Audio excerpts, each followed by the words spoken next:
ये बिल्कुल सही कहा आपने।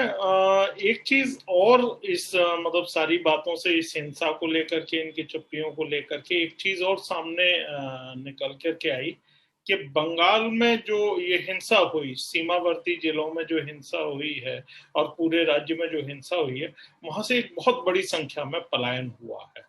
तो बंगाल में हुई ये पलायन अनायास क्यों कश्मीरी पंडितों के पलायन की याद दिलाते हैं? नहीं, देखिए, इसकी बात जो है कुछ लोगों ने कहा भी है, चिंताएं जताई है कि जिस तरीके से, देखिए, ये तो कोई पार्टी के लीडर या किसी संगठन के लीडर नहीं कह रहे हैं, ये तो सुप्रीम कोर्ट ने असम के संदर्भ में भी कई वर्ष पहले इस बात को लेकर कहा, IMDT एक्ट को जो है देते हुए उन्होंने ये बात कहा कि जो बांग्लादेश से जो घुसपैठ हो रही है वो किसी विदेशी आक्रमण से कम नहीं है। ये उच्चतम न्यायालय ने कहा है, supreme court, it is nothing short of external aggression.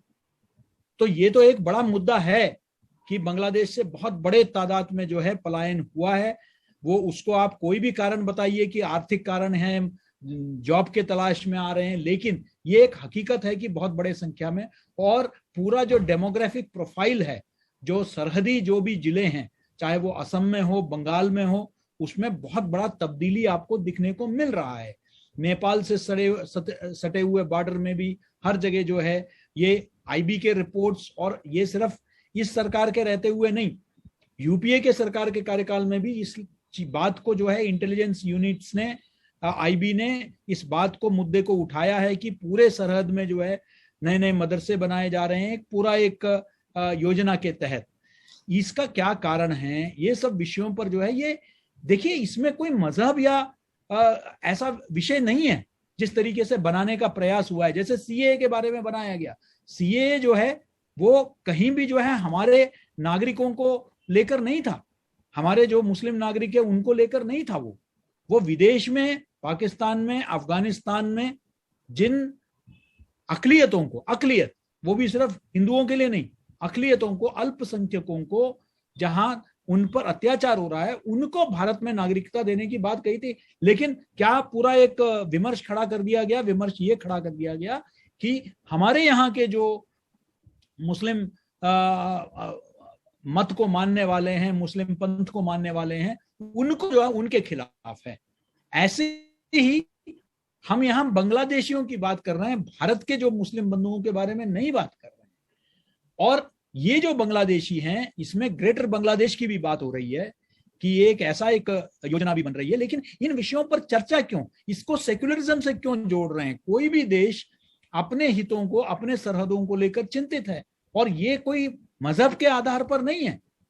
कई मुल्कों में जो है, आपने देखा, फिजी में देखा, फिजी में पूरा कू हुआ है वैश्विक, जबकि भारतीयों का वहां संख्या बढ़ गई थी। वहां के स्थानीय लोगों ने जो है, वहां जो है बिल्कुल एक भारतीयों द्वारा चुना गया भारतीय प्रतिनिधित्व वाले एक सरकार को उन्होंने हटा दिया, और वहां जो है एक अपना फिजी के जो वहां के जो स्थानीय जो लोग हैं उनकी एक सरकार बनाई, और विश्व में कोई उसको लेकर कोई बड़ा बवाल नहीं मिला। भारत ने और एक आध मुल्कों ने और ये किया, क्योंकि लगने लगा नहीं भाई, वहां के तो स्थानीय लोगों को पहला दर्जा मिलना चाहिए, उनको पहला जो है ये मिलना चाहिए। तो भारतीय हम चिंता जता रहे हैं, चाहे वो बंगाल को लेकर हो, रोहिंग्या को लेकर हो, मानवीय किसी एक स्थिति में अत्याचार हो रहा है मानवाधिकारों को लेकर, वो बात अलग है।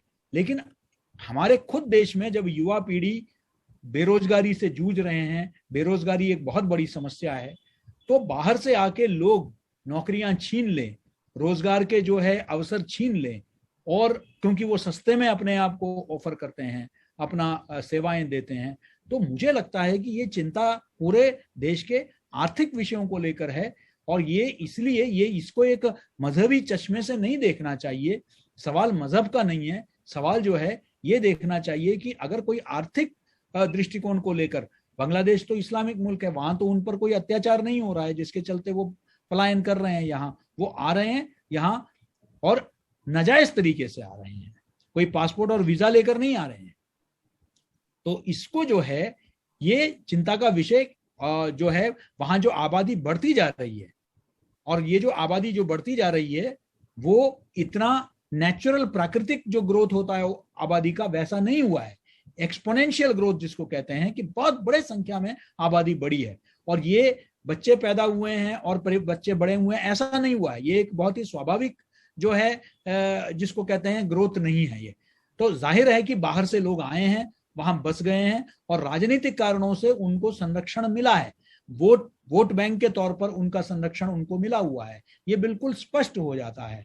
तो बिल्कुल इस विषय को लेकर भी चिंता का विषय है। और ये भी देखा गया कि ये लोग जहां भी रहे हैं वहां हिंसा बहुत ज्यादा हुआ है। तो जाहिर है कि उनको स्थानीय प्रशासन को खुश करना है, स्थानीय प्रशासन को जो है उनको खुश करना है। तो ये तुष्टीकरण के चलते जो है वो लोग जो है हिंसा में वो लिप्त हैं, और राज्य सरकार ने एक तरफ से आंख मूंद ली उसकी तरफ। तो ये उसका जो संवैधानिक जिम्मेदारी है, और इसमें किसी को नहीं बख्शा गया है। मैं किसी एक दल विशेष की बात नहीं कर रहा हूं जैसे कि दर्शाया गया।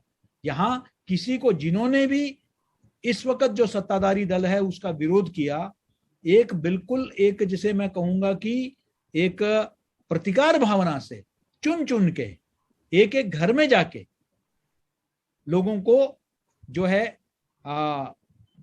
जो है नुकसान पहुंचाया गया, उनके घरों को आग लगाई गई, उनके घरों को नुकसान कर दिया गया, उनके लोगों को मार दिए गए, बच्चों को तक नहीं बख्शा है, महिलाओं को नहीं बख्शा है।